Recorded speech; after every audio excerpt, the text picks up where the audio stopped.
वाहिगुरू जी का खालसा वाहिगुरू जी की फ़तेह।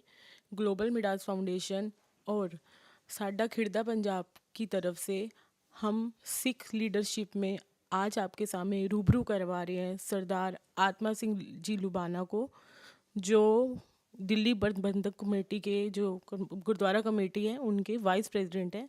आइए जानते हैं उनके बारे में। सत श्री अकाल सर।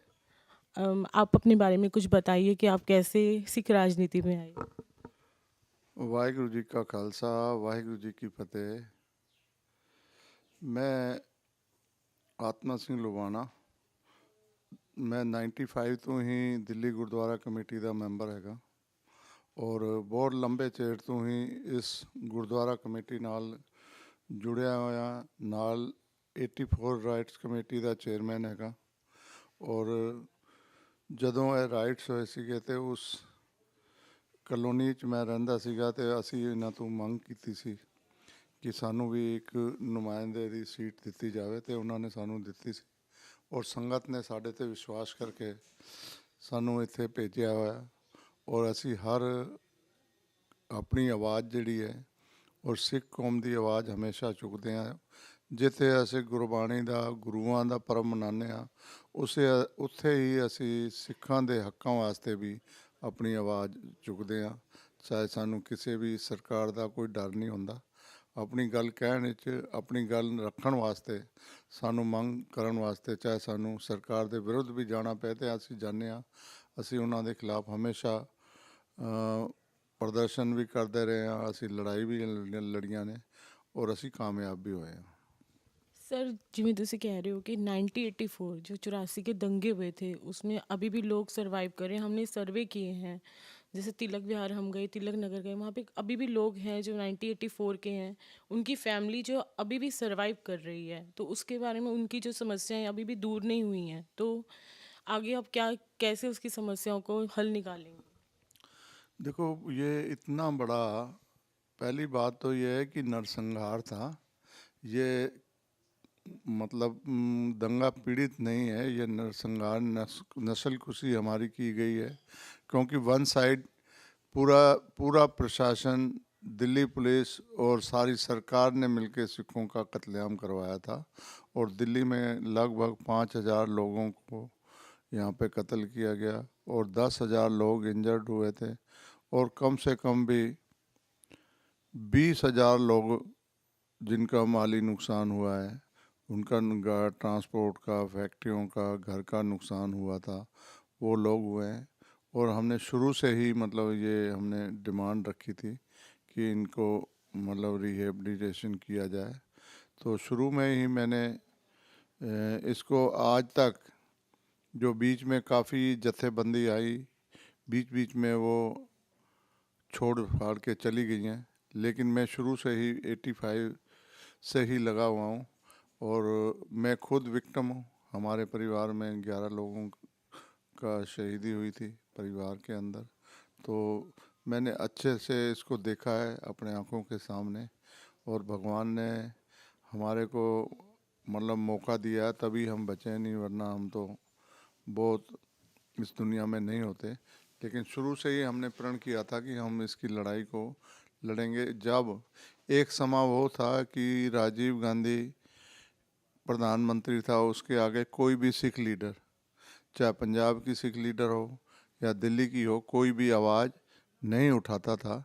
लेकिन हमने उसकी आवाज़ उठाई और सबसे पहले मैंने 2 नवंबर 1989 में जब विश्वनाथ प्रताप सिंह प्रधानमंत्री बने थे, तो मैंने तिलक विहार में विश्वनाथ प्रताप सिंह को एज ए प्रधानमंत्री तिलक विहार में बुलाया था कि हमारी जो 84 के जो सिख शहीद परिवार है उनका कोई पुनर्वास के लिए कोई पैकेज अनाउंस किया जाए।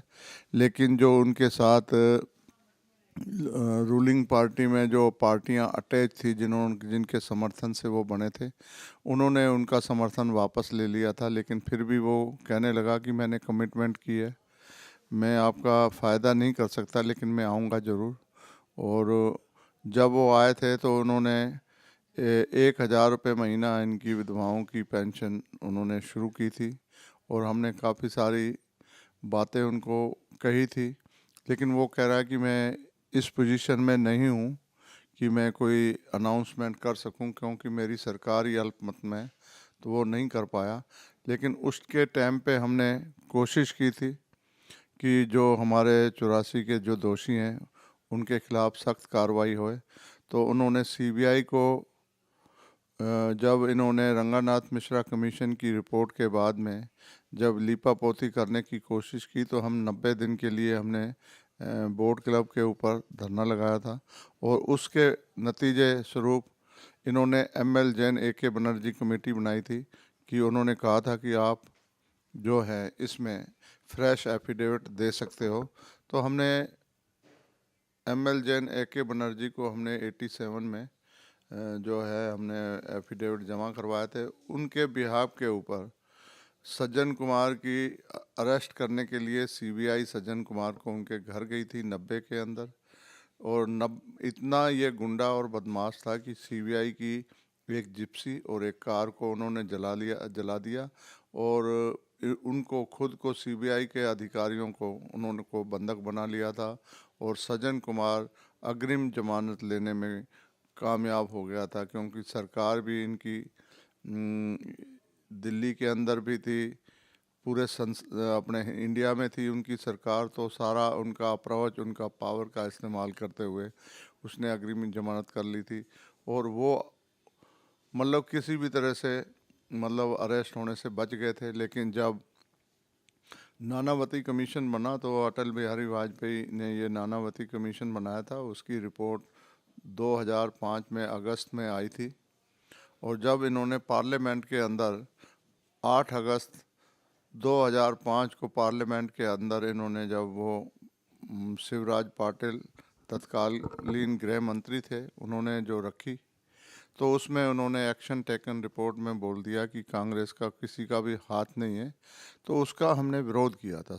सबसे पहले पीड़ित परिवारों ने ही किया था, और हमने पार्लियामेंट के बाहर इंडेपेंडेंट धरना लगाया था, और उसके देखते हुए विपक्ष ने भी पार्लियामेंट के अंदर अविश्वास प्रस्ताव लेके आए। पार्लियामेंट के अंदर बहुत डिबेट हुई।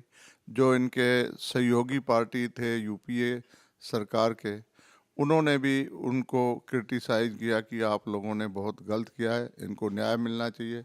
लेकिन प्रधानमंत्री ने जब उन्होंने चारों तरफ घिर गए थे, तो उनको मनमोहन सिंह को माफ़ी मांगनी पड़ी, जबकि सोनिया और राहुल को माफ़ी मांगनी चाहिए थी, प्रियंका को माफ़ी मांगनी चाहिए थी। उन्होंने हमारे सिख से ही, सरदार से ही माफ़ी मंगवा के इसको लिपापोती करने की कोशिश की। लेकिन उसके बाद हमने कहा था कि इनके खिलाफ जो दोषी हैं बड़े बड़े कांग्रेस के, जैसे सज्जन कुमार है, टाइटलर है, कमलनाथ है, इनके खिलाफ कार्रवाई होनी चाहिए। तो 2005 के अंदर 4 FIR सज्जन कुमार के खिलाफ दर्ज हुई थी, और एक टाइटलर के खिलाफ दर्ज हुई थी, जो बाड़ा हिंदू राव थाने में दर्ज है। और उनके खिलाफ जो एक दिल्ली कैंट में हुई थी, और 3 FIR सुल्तानपुरी थाने में हुई थी। एक केस के अंदर, उसी केस के अंदर सज्जन कुमार जो है आज भी जेल में है। और 2013 में जब मंजीत सिंह जी के दिल्ली गुरुद्वारा कमेटी के प्रधान थे, उस टाइम उनको क्लीन चिट मिल गई थी। लेकिन मैंने उसमें हस्तक्षेप करके हमने उसमें जो है हाई कोर्ट में अपील डाली थी, और अपील की सुनवाई 2018 में शुरू हो गई थी। गीता मित्तल जी जज थी, और उन्होंने इसकी सुनवाई की, और हमारे को लगा कि हमारे को ये न्याय देगी। 17 दिसंबर 2019 को सज्जन कुमार को आजीवन कारावास हुआ। आज भी वो जेल के अंदर है। और दूसरा केस सुल्तानपुरी का जो है अभी वो फाइनल आर्गूमेंट के ऊपर चल रहा है, और उसमें डिफेंस और सीबीआई ने अपने आर्गूमेंट उन्होंने पूरे कर दिए हैं। अब दिल्ली गुरुद्वारा कमेटी की 5 जनवरी की डेट है। 5 जनवरी को हम उसके ऊपर अपना पक्ष रखेंगे, और हमारे को उम्मीद है कि इसमें इसको फांसी की सज़ा होएगी सज्जन कुमार को। टाइटलर जो कहता है कि मेरे को क्लीन चिट है, मेरे यहाँ पे सामने बोर्ड में लिखी हुई है 23 दिसंबर, यानी कि 23 दिसंबर 2022 की उसकी डेट है राउज एवेन्यू कोर्ट में। और उसमें जो है जज साहब ने 164 की स्टेटमेंट करने की ऑर्डर किए हुए हैं, और ऑर्डर होने के लिए सीबीआई ने दोनों आई विटनेस जो हैं उनसे उन्होंने बयान दर्ज किए हैं, और वो अब कभी भी 164 की स्टेटमेंट कोर्ट में करा सकते हैं। और कमलनाथ का जो केस है वो मनजिंदर सिंह सिरसा जी ने उन्होंने अपनी वो डाला हुआ है तरफ से, उसकी भी डेट डली हुई है। और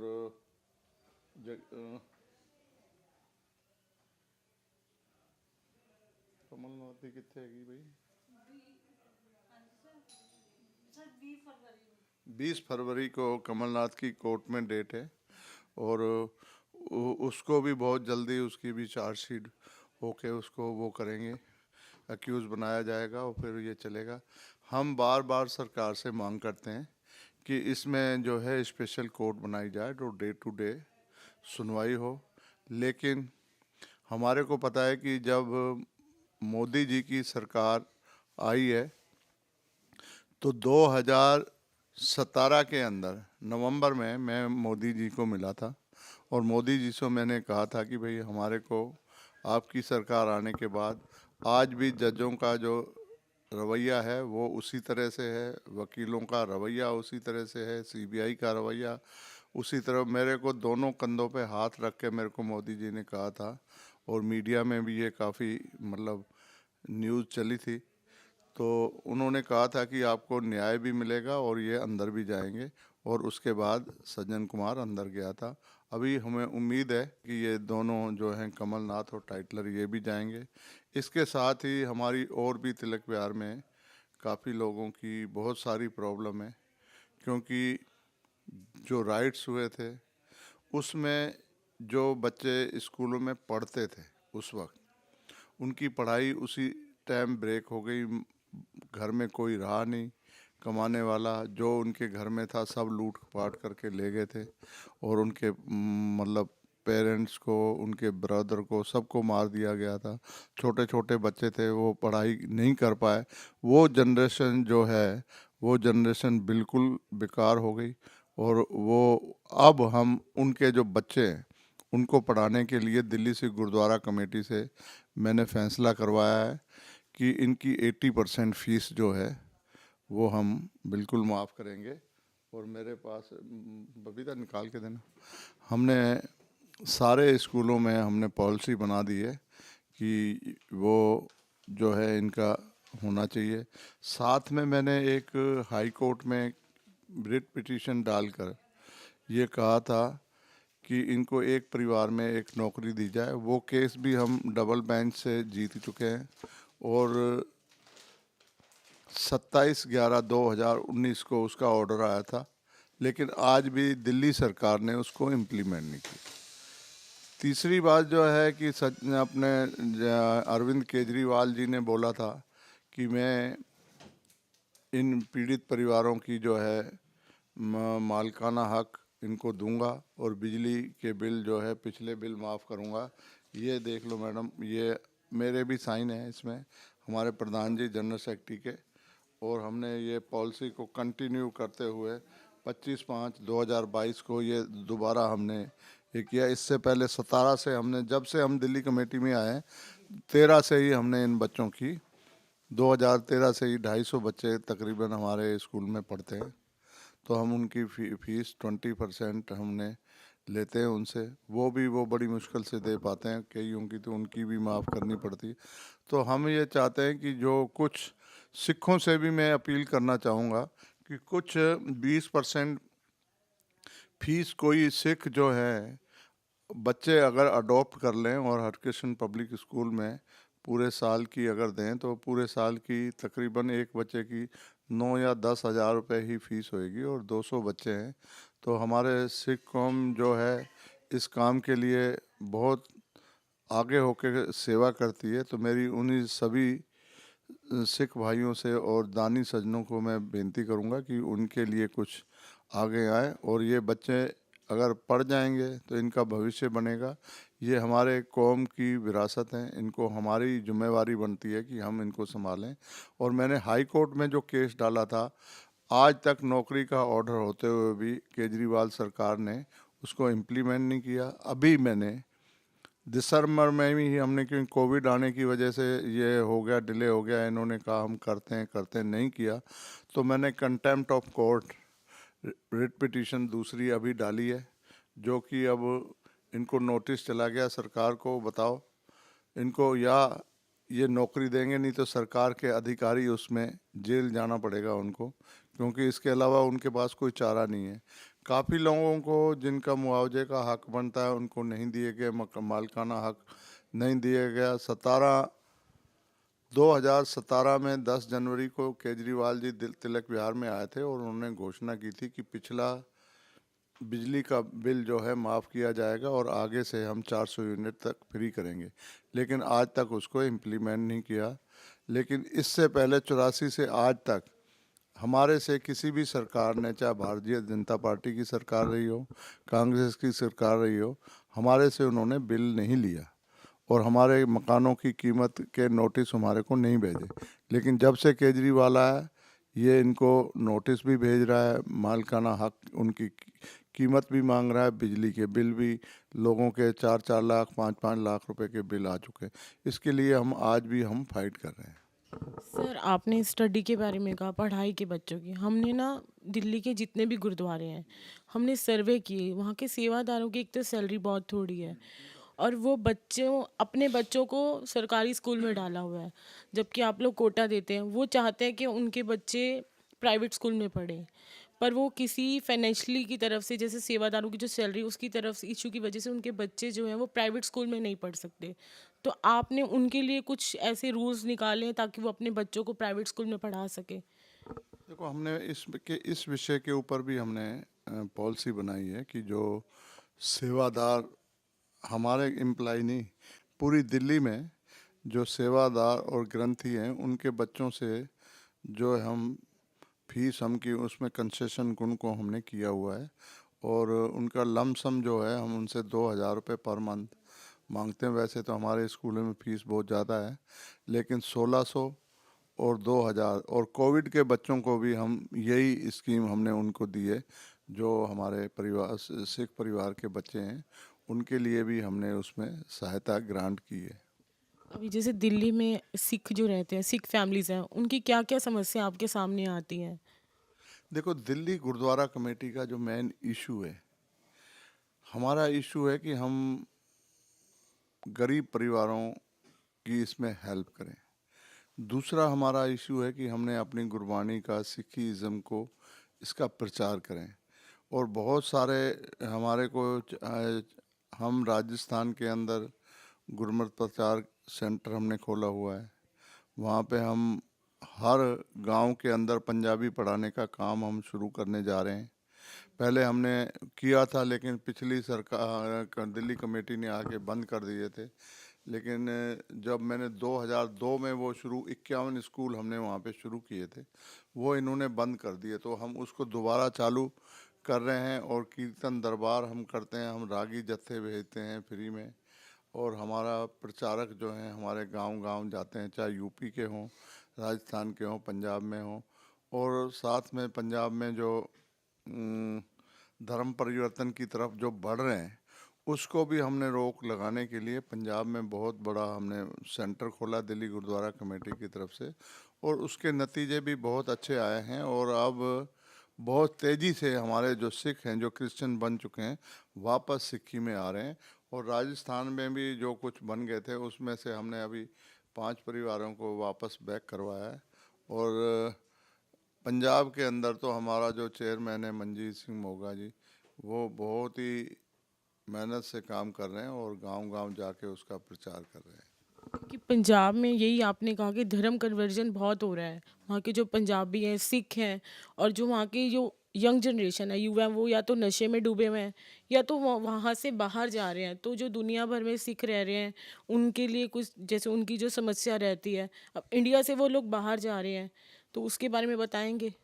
देखो, एक समय पंजाब के अंदर बहुत इतना बुरा वक्त आया था कि वहाँ पे कांग्रेस की सरकारें थी और हमारे जो नौजवान बच्चे थे उन बच्चों को चुन चुन कर जो वहाँ का जो पुलिस कमिश्नर था, पुलिस थी, वो चुन चुन को उग्रवादी कहकर उनको शूट आउट कर देते थे और बहुत सारे बच्चों को उन्होंने गोली से मार दिया था, जो कि उनका कभी कोई कसूर भी नहीं रहा। तो इस वजह से पंजाब में जो थे हर माँ बाप चाहता था कि कोई उसका बच्चा है, जैसे कैसे उनकी जान बचानी है, तो उन्होंने, उनके पास कोई अल्टरनेटिव था ही नहीं, इसलिए उन्होंने बाहर उनको बच्चों को भेजा है। लेकिन आज फिर दूसरी है, अब जब सरकार आई है फिर माहौल फिर ख़राब होने लग गया है। हर दूसरे दिन हर रोज़ कोई ना कोई गोली से शूट आउट होते रहते हैं। तो ये हालात अगर पंजाब के ठीक नहीं होंगे तो पंजाब में जो यंग हैं वो क्यों रखेंगे। यहाँ पे हर माँ बाप चाहेगा अपने बच्चों की सेफ्टी, लेकिन वो सरकार बिल्कुल नहीं कर पा रही है। कि जो आज की जनरेशन है, जो सिखिज़्म है, वो धीरे धीरे कम होता जा रहा है पंजाब में। वैसे तो मतलब मोस्टली पंजाब में हमने देखा, एक तो नशा बहुत हो गया है और एक जो धर्म कन्वर्जन की वजह से सिखिज़्म कम होता जा रहा है। उसके लिए आप लोगों ने, आपकी गवर्नमेंट ने, आपकी कमेटी ने कोई कदम उठाए हैं? देखो वहाँ पे जिम्मेवारी तो श्रोमणी कमेटी के और हमारी दिल्ली से गुरुद्वारा कमेटी से ही कई गुना ज़्यादा उनका बजट है। उनके पास बहुत सारे हैं, लेकिन उनको करना चाहिए इस क्षेत्र में, जितना तेज़ी से उनको काम करना चाहिए, इस धर्म को रोकना चाहिए। जो कन्वर्जन होते हैं वो इसमें फेल हुए हैं और इसी वजह से जो श्रोमणी अकाली दल था, सुखबीर बादल जी जो अध्यक्ष हैं, उनकी सरकार, उनको इस तरह से बुरी हार का सामना करना पड़ेगा ऐसा वो कभी उन्होंने सपने में भी नहीं सोचा होगा। लेकिन उनको चाहिए कि इस तरफ ध्यान दें। जो पंजाब में धर्म परिवर्तन हो रहा है और जो बच्चे नशे में डूबे हुए हैं, जो उनको रोज़गार की ज़रूरत है सबसे अच्छी। अगर इंडिया में उनको बहुत बढ़िया रोज़गार मिल जाए तो वो बाहर क्यों जाएंगे। यहाँ पे उनको कोई रोज़गार नहीं मिलता, कोई जॉब नहीं मिलती, तो फिर यहाँ से पलायन तो होगा। रोटी, ज़िंदगी जीने के लिए रोटी रोजी तो चाहिए। अब जैसे कि मतलब पंजाब में भी है, तो हमने दिल्ली में भी देखा है कि आप कह रहे थे कि दिल्ली में जो आपके एरिया में तिलक विहार में, वहाँ पर भी काफ़ी जो रिफ्यूज़ी एरिया है, वहाँ पर भी हमने सिखे जो बच्चे हैं वो नशे में डूबे हुए हैं। वहाँ पर भी हमने सर्वे किया तो लोगों ने यही बताया, बहुत से सरदारों के, सिखों के बच्चे जो काम नहीं करना चाहते, जैसे सेक्टर 15 है रोहिणी में, वो भी रिफ्यूज़ी एरिया है 16 में। तो वहाँ पर भी है कि लोग काम, मतलब उनके पास काम नहीं है। आप लोगों ने उनके वहाँ जाकर कुछ देखा हो प्रॉब्लम्स की, उनकी फेस क्या है, पूछा हो कभी? देखो मैंने बताया कि जब 84 राइट्स हुए थे तो उसके बाद जो वो जनरेशन थी वो पढ़ाई नहीं कर पाई, क्योंकि उनके सिर के ऊपर माँ बाप का साया उठ चुका था, भाइयों का साया उठ चुका था। माँ अकेली थी। सरकार ने उस टाइम 10,000 रुपये मुआवजा दिया था, ना उससे वो अपनी रोजी रोटी कमा सकती थी। जो इंजर्ड हुए थे उनका इलाज भी नहीं कर, उनके रहने के लिए एक भी सुई बराबर भी कोई सामान नहीं बचा था। जो फिर भी बहुत सारे लोगों ने जो हेल्प की है, जो सरकार की जिम्मेवारी बनती है, वो सरकार ने पूरी तरह से वो जिम्मेवारी नहीं निभाई। हम शुरू से ही मांग कर रहे हैं कि हर परिवार के एक सदस्य को नौकरी दी जाए। अब जब ये कहीं कोई भी इंसिडेंट हो जाता है तो उनके परिवार को ये नौकरी दे देते। धन दौलत, सारी प्रॉपर्टी, मकान, सारी जायदाद इन्होंने कब्जे कर ली। वो छोड़ के एक छोटे से मकान में रहें, उसकी कीमत भी इन्होंने माफ़ नहीं की। तो सरकार की ये जिम्मेवारी बनती है, सरकार ने अपनी जिम्मेवारी को निभाते हुए इन परिवार के एक सदस्य को नौकरी देनी चाहिए। और सभी स्कूलों में इनको जो है फ्री एजुकेशन मिलनी चाहिए। टेक्निकल जो है हमारे लिए कोटा भी होना चाहिए कि हमारे को सर्विस में हमारा रिजर्व कोटा हो। 4% 5% अगर हमारा कोटा रख देंगे तो क्या फ़र्क पड़ता है सरकार को, और अब बच्चे सारे एडजस्ट हो जाएंगे। तो हम सरकार से मांग करना चाहते हैं कि हमारे लिए 4% अगर ये कोटा भी रख लेते हैं तो हमारे जितने भी बच्चे हैं वो सारे एडजस्ट हो जाएंगे। सर मैं एक आपसे एक और बात, जो ये बंदी सिखों का है, अभी तक उनकी रिहाई नहीं हुई। बाकी जो जिन्होंने कुछ नहीं किया, जिन्होंने किया था वो तो छूट गए, पर बंदी सिख की रिहाई जो अभी भी प्रॉब्लम्स आ रही है, समस्या चल रही है, उनकी रिहाई कब तक होगी और कैसे, कुछ आपने कुछ हल नहीं निकाला उनका समस्या? देखो, जब मैंने इलेक्शन लड़ा था, सबसे पहले आवाज़ मैंने ही उठाई थी।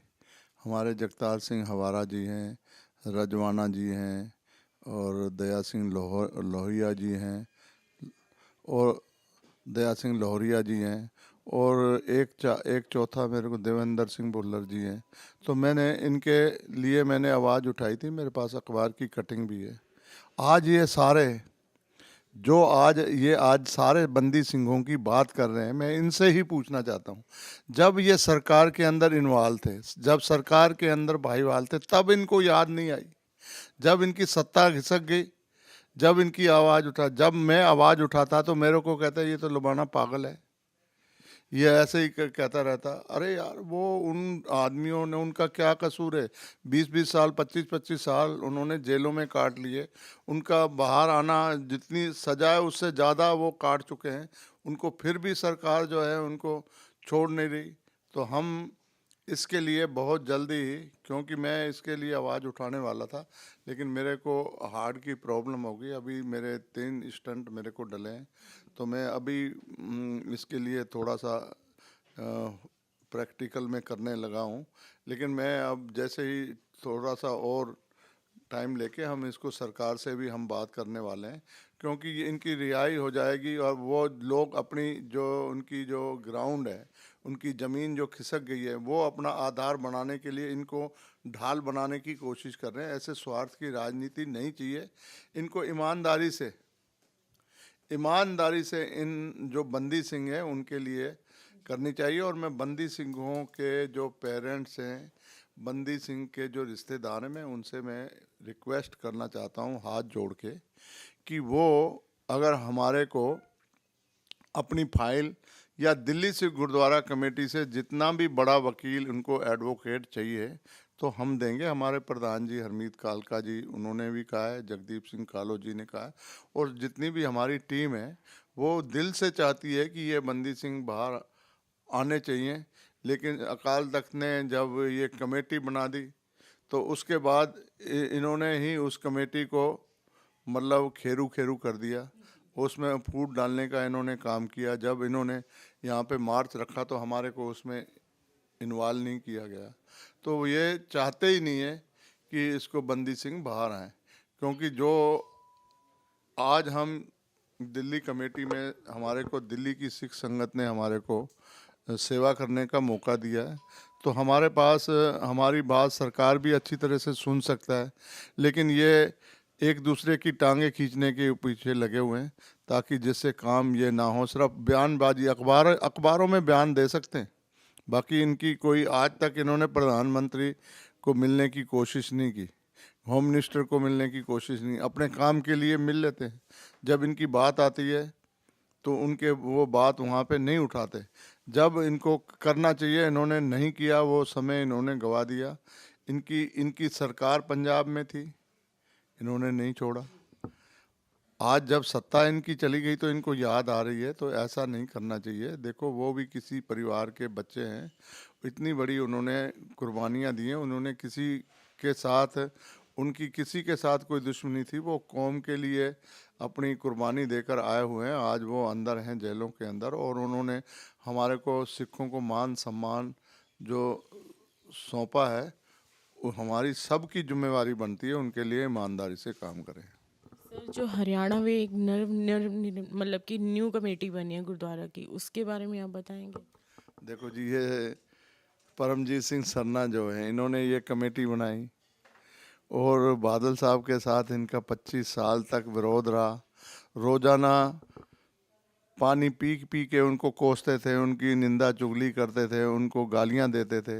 आज वो एक साथ हो गए। हरियाणा कमेटी बनवाने में सबसे अहम रोल किसका है? परमजीत सिंह सरना का। आज वो कहते हैं कि ये गलत है।